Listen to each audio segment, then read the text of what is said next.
여러분 안녕하십니까? 오늘은 코로나 사태의 진행 과정과 자랑스러운 대한민국 위상 변화라는 주제로 얘기를 하겠습니다.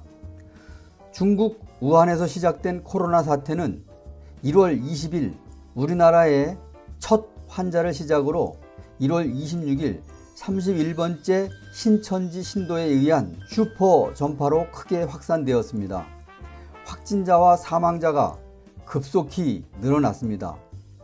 걷잡을 수 없을 정도의 급격한 확진자와 사망자 증가는 전 국민을 혼란과 패닉에 빠지게 했습니다. 온 나라가 혼돈에 빠졌습니다.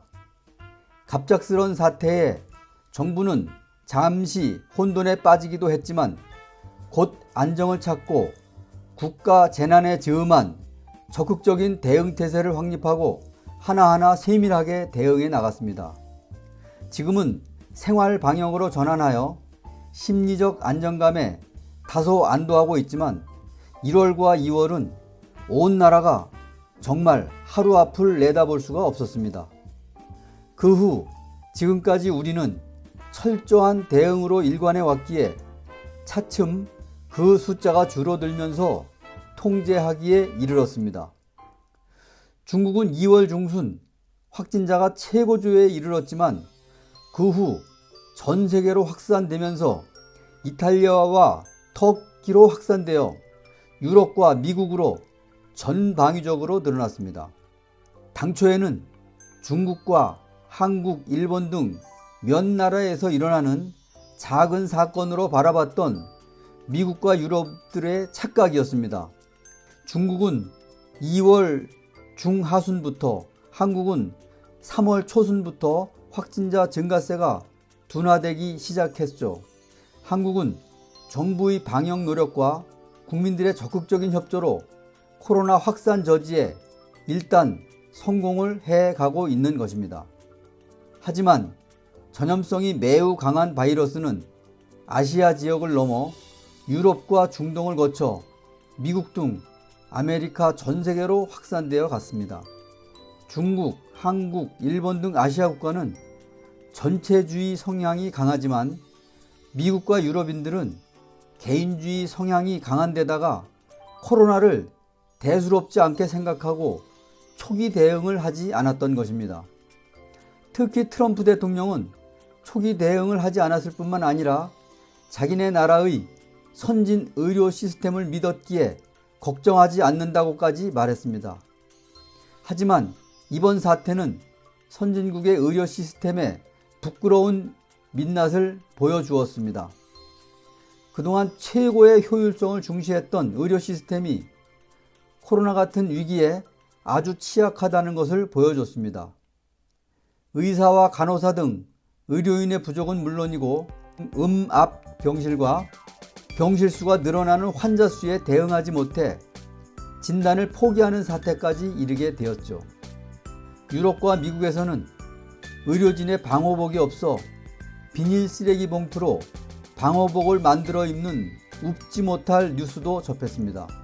더욱 안타까운 것은 미국의 한 대형 병원에서 40대 간호부장이 보호장비 부족으로 인해 환자로부터 전염되어 일주일 만에 사망했다는 사실입니다.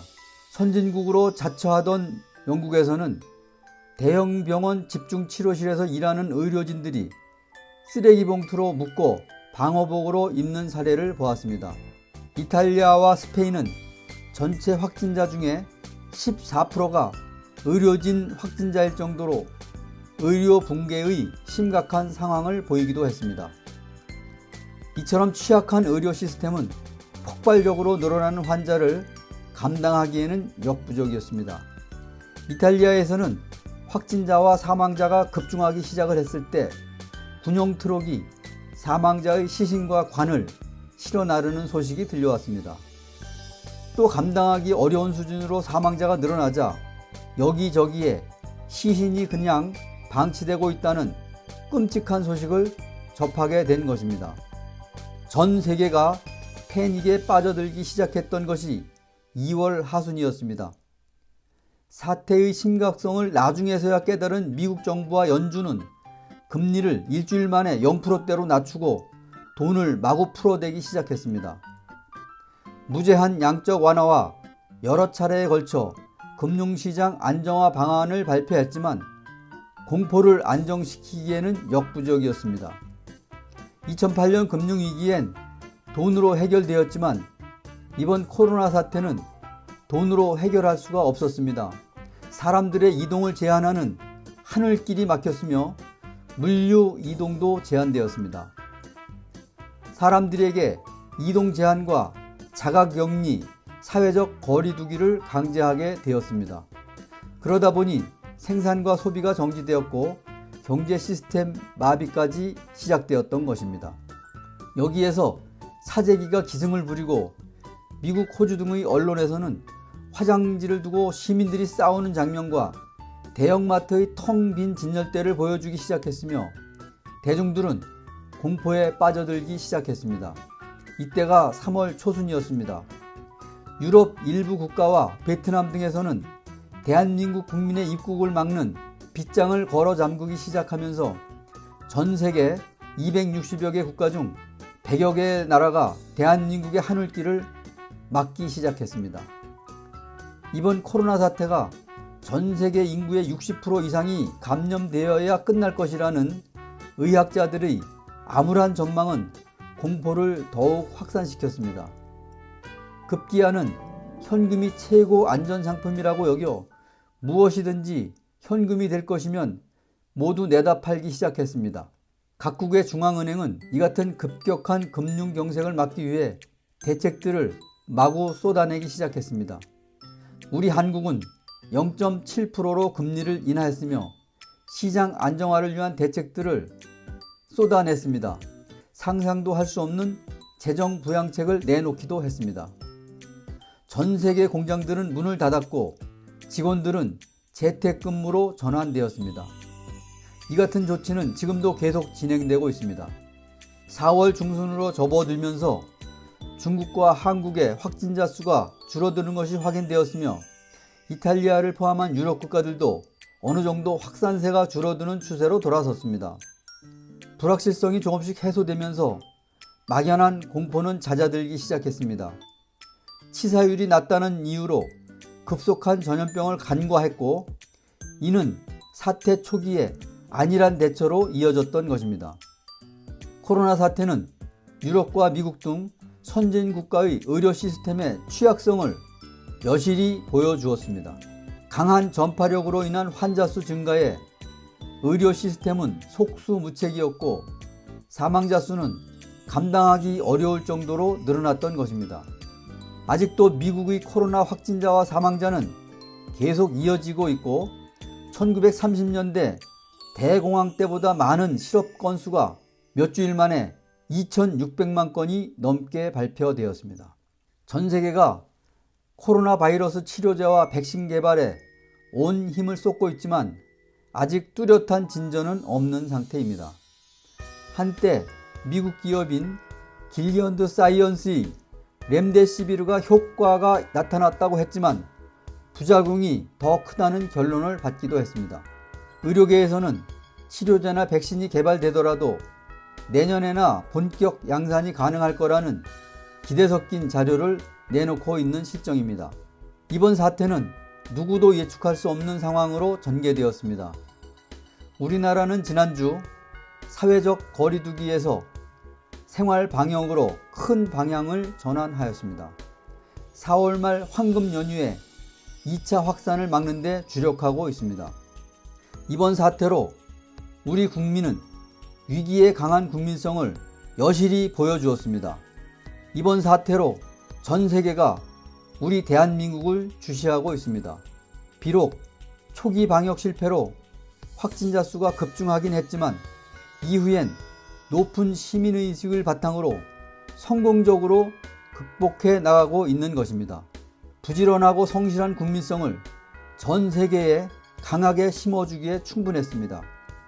의사와 간호사의 헌신적인 자세는 의료 시스템을 더욱 공고히 하였습니다. 미국과 호주, 유럽 등 선진국에서 화장지와 생필품 사재기로 싸울 때 우리 국민은 전혀 미동하지 않았으며 사재기 열풍은 없었습니다. 중국 우한에서는 한 도시를 2달 동안 폐쇄하였으며 경찰 병력을 배치하여 관리하였지만 우리 한국은 국가 통제력 없는 권고로 국민 한 사람 한 사람이 따르고 옹호하며 통제에 따랐습니다. 또한 한국산 진단 키트는 전 세계에서 가장 유효하고 믿을 만한 의료 시스템으로 인정하여 미국과 유럽 등 선진국들이 돈을 싸들고 와서 대기하면서 사가고 있는 실정입니다. 의료 키트의 진단 확률이 90% 이상으로 신뢰하는 의료제로 인정을 받았습니다. 지금까지 이런 적은 없었습니다. 유사일에 지금처럼 전 세계 언론에 자랑스러운 대한민국의 이름이 오르내린 적은 없었습니다. 1988년 88 올림픽이 전 세계에 아시아의 작은 나라 대한민국을 알렸다면 2002 월드컵 경기를 통해 대한민국 국민의 국민성을 전 세계에 확실하게 보여줬습니다. 이번 코로나 사태는 대한민국을 투명한 나라, 믿고 신뢰할 수 있는 나라, 우수한 나라, 기본이 충실한 나라라는 이미지를 심어주기에 충분했습니다. 이는 국가 위상, 국가 브랜드 가치를 높이는 데 큰 역할을 했으며 장기적으로 세계 여러 나라 중 우리나라의 위치와 기업들의 브랜드를 높이는 데 큰 도움이 될 것으로 확신합니다. 분명히 우리 대한민국의 미래는 밝을 것입니다. 우리는 코리아라는 이름을 자랑스럽게 생각해야 합니다. 앞으로도 생활 방역에 각자 따르고 조심해야 할 것입니다. 우리는 이 분위기를 잘 활용하여 국가와 기업체에서는 수출 코리아의 이름을 전 세계에 심어주어야 할 것입니다.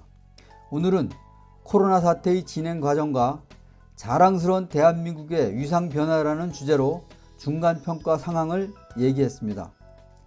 구독과 좋아요 부탁드립니다. 감사합니다.